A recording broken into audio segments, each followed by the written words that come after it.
As soon as I checked at my dad's bank account and saw nearly $800 million in it, I thought to myself, this money is all mine now. I don't need you anymore. After my kind father-in-law passed away, I was still grieving when my husband came to me and casually dropped the news that he wanted a divorce.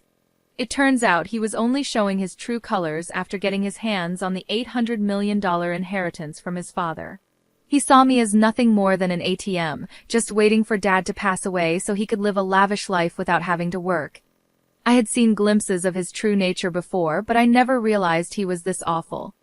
Before I knew it, I was clenching my fists, angry at myself for being fooled into this marriage. I could accept being deceived, but I couldn't stand him speaking badly about my kind father-in-law. Fine, I said. Hand me those divorce papers. I snatched the papers from my husband, signed them quickly, and threw them back at him. All right, the rest is up to you, I told him. Yeah, leave it to me, he replied smugly. He offered to send my belongings, and I walked past him out of the living room and left the house. I knew my husband would regret divorcing me. Sure enough, he called me later, panicking when I explained that the $800 million was just a fantasy.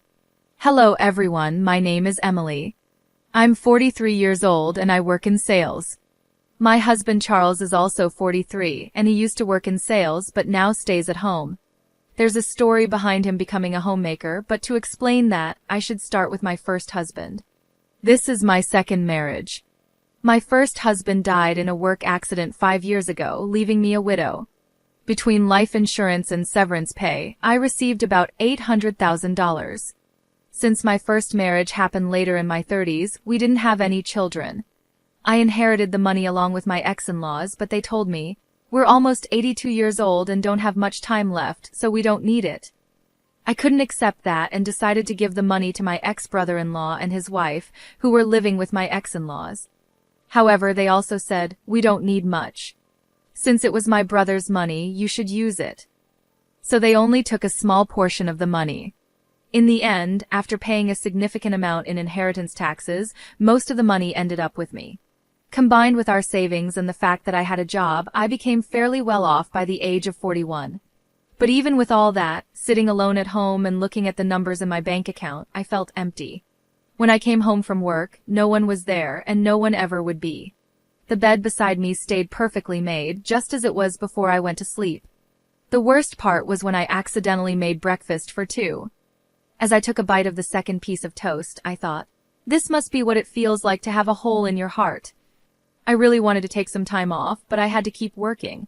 So, I went back to my job with this emptiness inside me, constantly feeling a sense of void. I desperately wanted someone, anyone, to listen to me. That someone turned out to be my current husband. When I told him about my husband passing away and how I had to take some time off because of it, he said, I'm sorry for any inconvenience. I quickly replied, No, it was no inconvenience at all. Besides, your husband was a lucky man to have someone who cared for him so much. I'm sure he was very happy. He then shared a bit about himself, saying, As for me, I'm terrible at relationships. Even when I do date someone, I get dumped quickly. I know it's because of my careless personality, but it seems hard to change who you are. My husband and I were business acquaintances before we got to know each other better. I knew he was a cheerful person, so when I visited his company, I ended up telling him everything. Normally, anyone would find such a dark and heavy story off-putting, but he listened quietly and then cheered me up with some light-hearted jokes. His words and smile seemed to fill a bit of the hole in my heart. He continued to listen to my stories, and we started meeting outside of work. One day, while we were talking, I accidentally dropped a receipt, and he jokingly said, Wow, my wallet is twice as thick with coins. You dropped a receipt, and we both laughed. I need to organize it, but it's such a hassle, he said. When he tried to pay at a store, receipts started falling out as he pulled out some cash. I picked up the receipts and handed them back to him, and he stuffed them back into his wallet, complaining about the coins. It seemed like the receipts were also making his wallet bulky. You're like a kid, Charles, I teased. What? I'm 45, you know, he replied. Just as he said, he was a bit careless, but watching him, I felt the hole in my heart slowly start to close. We kept meeting privately, and a year later, he told me he had feelings for me. It had only been a year since my previous husband passed away, so I was torn. But I felt like my late husband was telling me, don't stay stuck. Move forward. So I decided to start dating Charles. People around us had their opinions, but making that important decision helped me begin to heal. However, just a month later, Charles gave me an even bigger concern and asked me to make an incredibly important decision. Shouldn't we get married? Given our age, it's better to decide sooner rather than later. This time, I couldn't hear my late husband's voice guiding me. It felt like he was telling me to trust my own intuition and keep moving forward. So I decided to marry Charles. Okay, let's get married, I said, surprising even myself with how quickly I made that decision. It was likely Charles's personality rubbing off on me. I started to think that a bit of carelessness wasn't so bad if it made me more positive. At the same time, I learned from Charles that too much carelessness could be problematic. Wait, you live with your dad? I asked. Yeah, just recently. He got sick and needs help with daily living. He kept working past 73, thinking he was still young, and now this happened. What about your mom? Is she helping him? Huh? Didn't I mention it? My mom's not around. My parents divorced when I was young, and I haven't seen her since. This is the first I'm hearing of it. Sorry, don't be mad, but it's a heavy topic to bring up when we weren't sure about getting married yet, right? I figured I'd tell you later. Even if you put off talking about living together, you could have told me about your parents. I would have known that living together might be an option. Well, let's not sweat the small stuff. Just meet my dad and then decide if you're okay with living together. And if I say I can't live with him? We'll figure it out then, Charles said with a smile, but I couldn't smile back. I'm not planning to say I don't want to marry you just because I don't want to live together. I just wish you had told me the important things earlier. I thought being careless wasn't so bad, but now I see it's not a good thing after all. In the end, I agreed to meet his father as Charles suggested. Then I began to understand what he meant by small stuff. Your house is pretty big, I said. Just a bit. It's just me and Dad, so we have some extra rooms. If you move in, you can use any of the spare rooms, Charles replied. I was about to meet his dad for the first time, so I was a little nervous. Ignoring my feelings, Charles opened the gate and walked towards the front door. His house was 3 stories high, slightly bigger than the neighboring houses. Living there with just the 2 of them seemed quite luxurious. That's what I thought, but Charles seemed dissatisfied. Dad's so stingy. He should have built a bigger house, he muttered to himself. But I was too nervous about meeting his dad to confirm what he said. Dad, I brought her. This is Emily, Charles said. Nice to meet you, I said. Sorry to greet you from bed. It's been hard to move lately, his dad replied. Please don't strain yourself, I said. Charles's father propped himself up with Charles's help. He wasn't bedridden, and it seemed he could get up and walk slowly with a bit of help, so he could manage with some assistance. Despite his physical issues, his father seemed sharper than I expected. So, Emily, you're in sales for office equipment. With the move to paperless offices, selling the hardware must be getting tougher, right? His dad asked. Yes, industry-wide, equipment sales have been declining for about 11 years. So, everyone is focusing on new services or business expansion, I replied. Considering that the domestic market for the equipment is almost saturated, you need to look at countries where there's still demand for new services. IT integration might be the way to go. I think there's something called MPS, right? He said. I completely forgot I was talking to my future father-in-law. The conversation flowed so naturally into work talk that I switched to work mode. His father didn't push too hard on the marriage topic either. He was probably being considerate of my feelings. After just a few minutes of talking, I found myself respecting him. I started to understand why Charles called living together small stuff. He probably knew I wouldn't oppose living with his dad. About 30 minutes into our conversation, his father said, My back's starting to hurt. Sorry to cut this short, Emily, but I need to rest. Please take care of Charles. He's quite a chatterbox. Sure, I will, I replied. Was sure the right response? His father seemed to cut the conversation short to avoid burdening me. I wanted to talk more, but I didn't want to tire him out. Feeling a bit disappointed, I left with Charles. On the way back, Charles told me more about his dad. Dad's a serial entrepreneur, Charles said.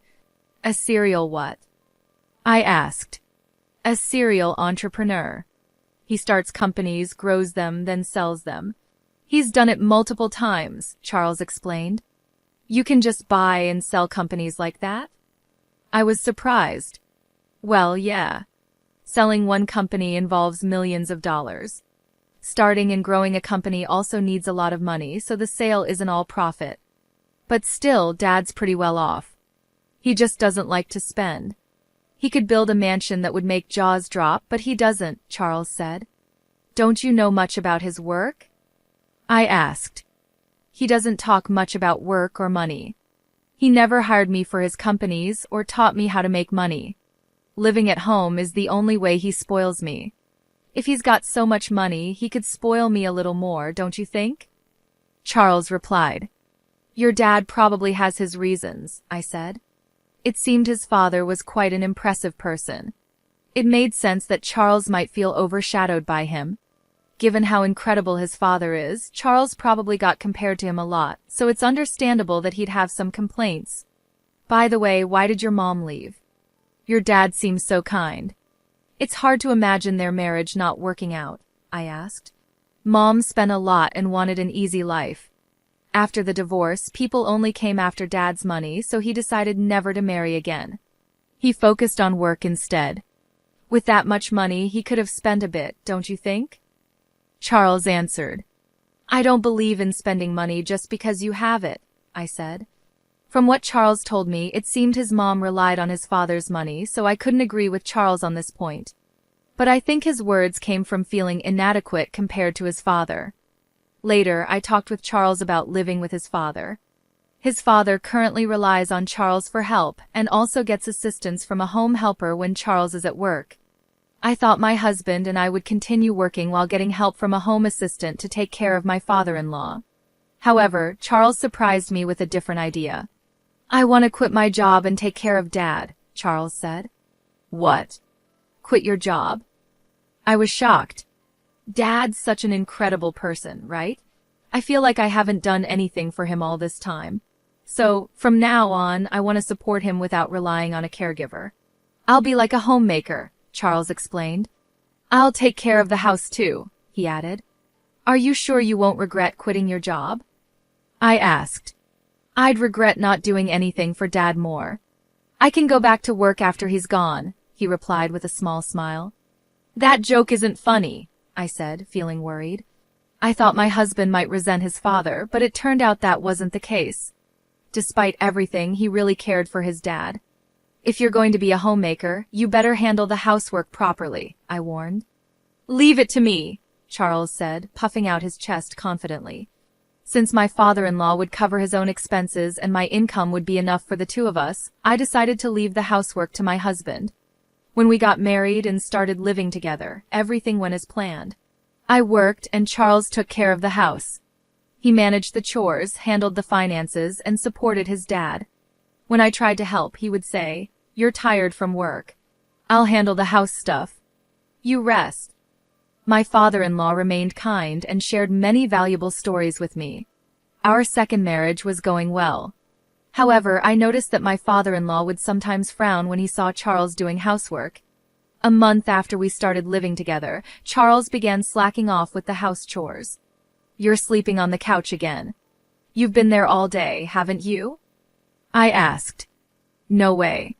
I went to the fridge when I was thirsty and to the bathroom too," Charles said, trying to defend himself. "That's not what I mean.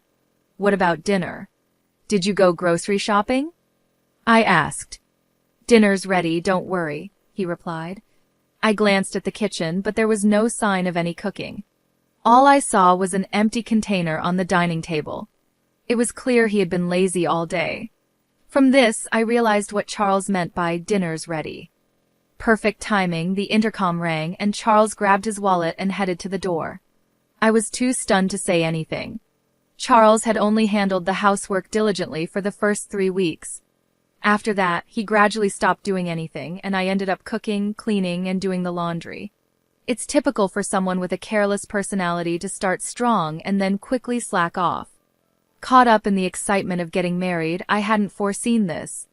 My father-in-law, on the other hand, must have predicted it early on, which is why he frowned when he saw Charles doing housework. As my husband began to shirk his duties, my father-in-law started apologizing to me. "My boy is so careless. I'm really sorry, Emily. I hoped he'd become more responsible after getting married, but it seems he's just causing you trouble. If he becomes a burden, feel free to kick him out." "I wouldn't do that. Really, it's okay. I'm sorry. I've tried to correct him, but he's just, well, you know." "It's okay, but he isn't neglecting to help you, right?" I asked. "No, he does help me. At least a little," he replied, and I noticed a slight change in my father-in-law's expression.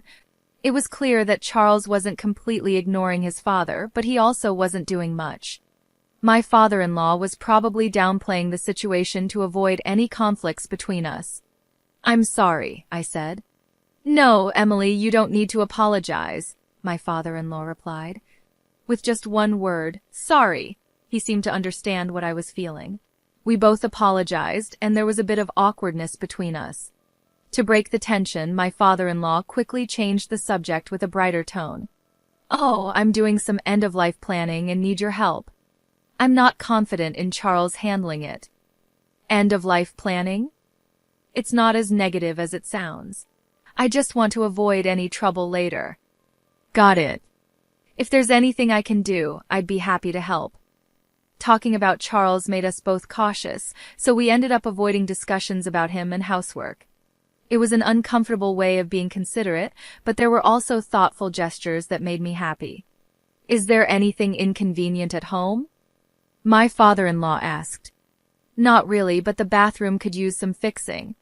I just wanted the water heater checked," I said, but my casual comment turned into something much bigger. "Wait, what's this?" I exclaimed when I saw the changes. My father-in-law had contacted a contractor he knew, and they completely renovated the bathroom. Not only were the tub and shower replaced, but the walls and floors were redone with special coatings to resist grime, and the drain was redesigned to make cleaning easier. They even installed a bath lift to help my father-in-law get in and out easily. "Now I can enjoy a nice clean bath, and it's easier for me to get in and out," he said. It was an extravagant use of money, and this happened a few times where a small request turned into a huge upgrade. I learned not to ask my father-in-law for small favors lightly. Yet my husband still called him stingy. I couldn't understand how Charles could see it that way, given how generously his father spent money. Out of curiosity, I asked my father-in-law about his most extravagant spending. "What's the most luxurious thing you've ever done?" I asked. "I started a seafood company in Germany, built the office and the factory from scratch. That cost a fortune." "A company in Germany? That's impressive. But it was work, right?" "Well, yes and no. I did it because I wanted to, so it was more like a hobby." "Why seafood in Germany? Was it because it was profitable?" "No, I had no knowledge or connections and didn't think about profits. Germany exports a lot of seafood, and we import a lot of it. I love seafood. So I thought I could make money and eat all the food I wanted," he said, looking happier than I'd ever seen him. He must have really enjoyed that time. But if he just wanted seafood, he could have bought as much as he wanted. Starting a company overseas seemed extravagant. Do all successful people think this way? It's a world far beyond the understanding of an ordinary person like me. It made me realize that my father-in-law wasn't stingy. He was just careful about when and where to spend money. My husband just didn't understand that. One day, my husband burst into Patrick's room and vented his frustration at both of us. "You listen to Emily's requests, but not mine. Are you talking about the bathroom? You use it too, right? And since cleaning is easier now, it's a big help to you as a homemaker, right? Emily gets to enjoy a nice bathroom, and it's convenient for me too." "No one loses here," Patrick replied calmly. My husband clicked his tongue loudly and stormed out, slamming the door behind him. "I'm really sorry," I said. "It's fine. But why don't you listen to your son's requests?" I asked. "He's like his mother. When he has money, he spends it without thinking. Even with a lot of money, you need to understand its value and how to use it wisely. I've tried teaching him that many times, but he's still the same, Patrick said, his expression turning somber. Since that day, my husband had become even more neglectful. Not only did he stop doing anything around the house, but he started causing unnecessary trouble. Whose motorcycle is that outside? Did you buy it?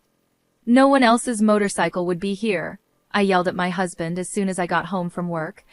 But he just polished an expensive-looking golf club in the living room without even looking at me. My husband had stopped doing housework and started buying whatever he wanted. I wouldn't complain if he was spending his own money, but he was using my bank account without permission. You get your requests granted by Dad. Let me have a bit of luxury too, he said, trying to justify his actions. He had been diligent as a homemaker at first, and I hadn't seen this lazy side of him before we got married. It seemed he had been hiding his true self before marriage. I was completely fooled. When we got married, I told my husband, if my salary isn't enough for our living expenses, feel free to use the money in my account. I took back my bank book so he couldn't use the money without my permission. When I checked it, I saw he had spent around $50,000 in just 3 weeks. It was an expensive lesson that I couldn't trust him. Naturally, I thought about divorcing him, but I didn't want to leave my father-in-law in his care, so I erased divorce from my list of options. My husband seemed to sense that I wouldn't divorce him and became even more arrogant. Hey, can't you come home earlier? I've been waiting for dinner all this time, he complained, treating the living room sofa like his personal nest. He hardly moved from the sofa and, of course, did no housework at all. What does being a homemaker mean? I was starting to lose my understanding of it. He had said he didn't want to rely on a home assistant and wanted to be a good son, but he ended up hiring a caregiver again. Honestly, this made me feel better knowing my father-in-law wasn't left to my lazy husband.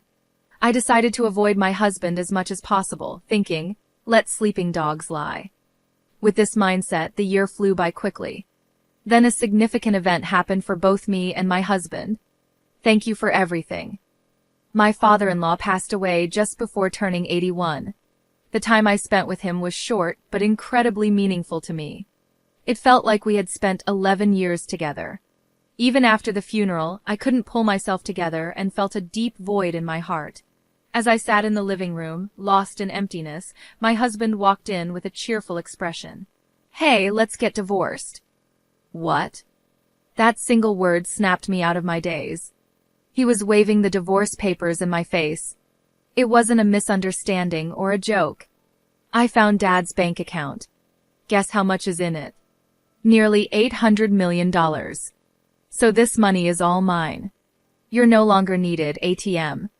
When Dad collapsed a year ago, I didn't want to deal with taking care of him, so I looked for a wife. I figured you'd be an easy catch since you were grieving the loss of your previous husband. I see. So that's why you were in such a hurry to get married. That's part of it, but then I changed my strategy. You inherited money from your late husband, right?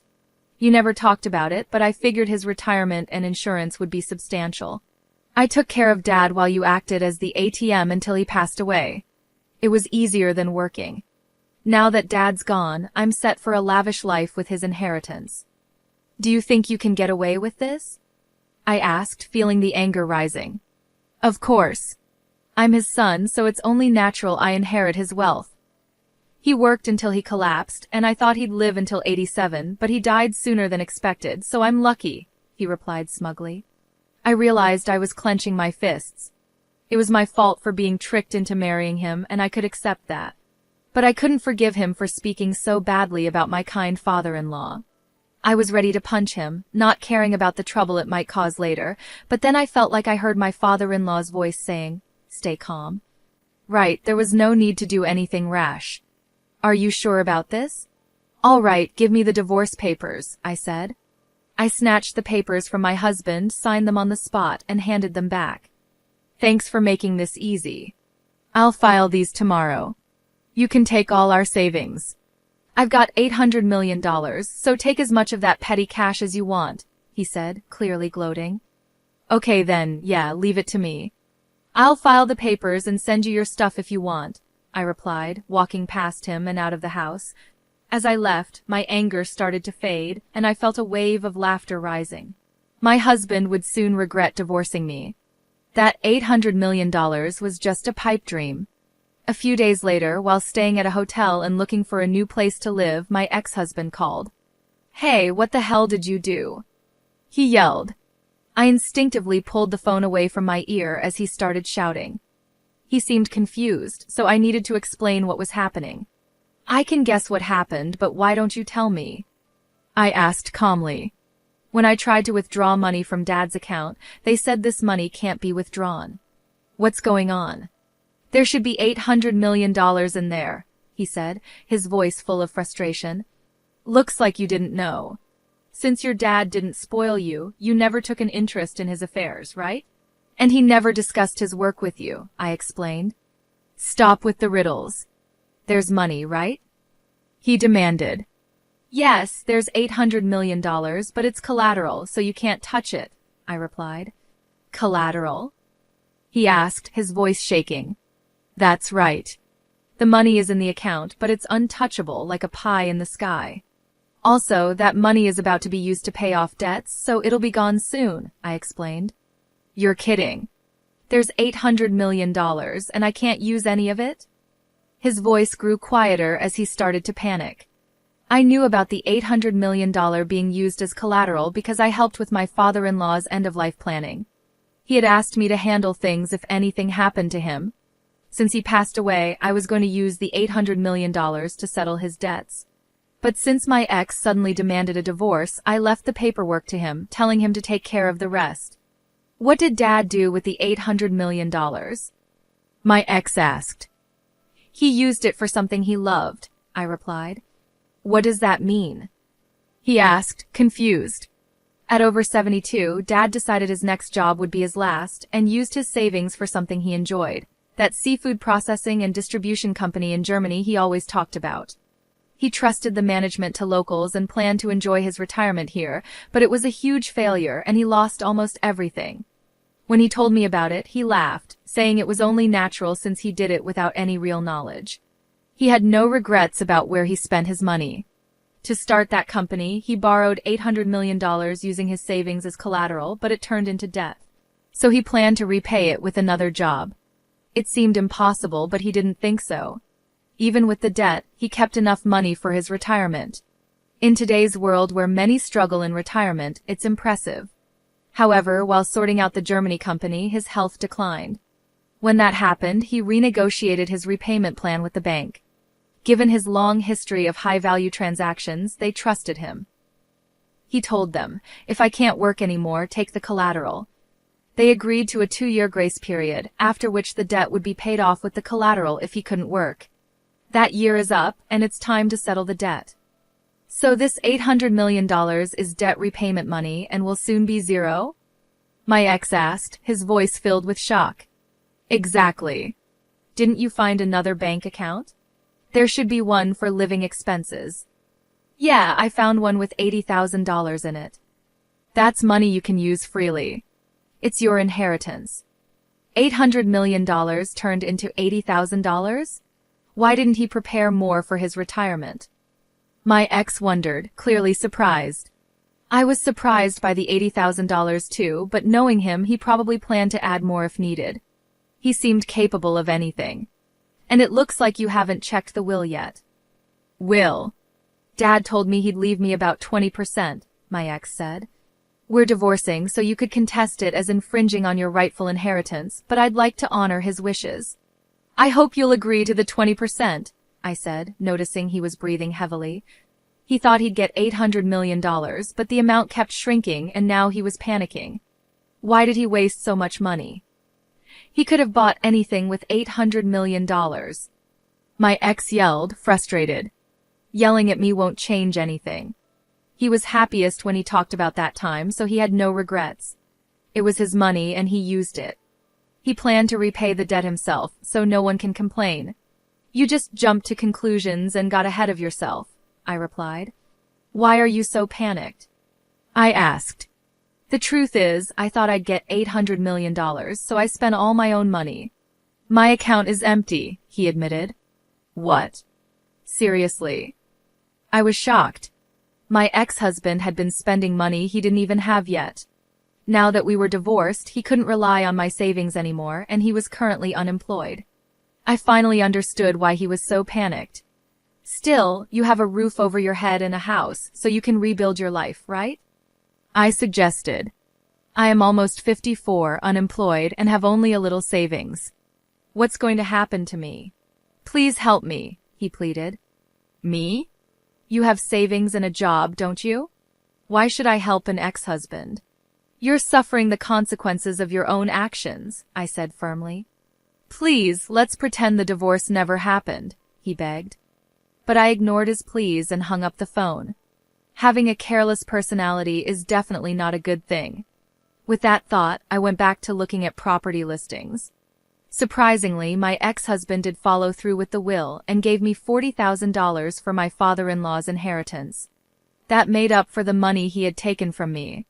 He probably thought it was too much trouble to fuss over $40,000 after dealing with the $800 million situation. He also apparently started working in sales again, but he didn't seem to be taking it seriously. The shock of not getting the $800 million affected his motivation, leading to frequent mistakes. After a month of struggling under the scolding of younger supervisors, he saw his paycheck and lost motivation, comparing it to the $800 million he missed out on. He quit after just a month and is now a part-time worker, barely making enough to get by. With that, his savings of $800,000 won't increase. In fact, it'll probably decrease. I wonder if he's thinking about his retirement. Well, whatever trouble he gets into now is not my concern. There's no ATM for him anymore. He'll have to work hard. I rented a small condo and started living on my own. I put the $40,000 from my father-in-law into my bank account. I consider it a kind of talisman, so I don't plan on spending it. Seeing it in the account feels like I'm carrying a bit of my father-in-law's work spirit with me, which motivates me.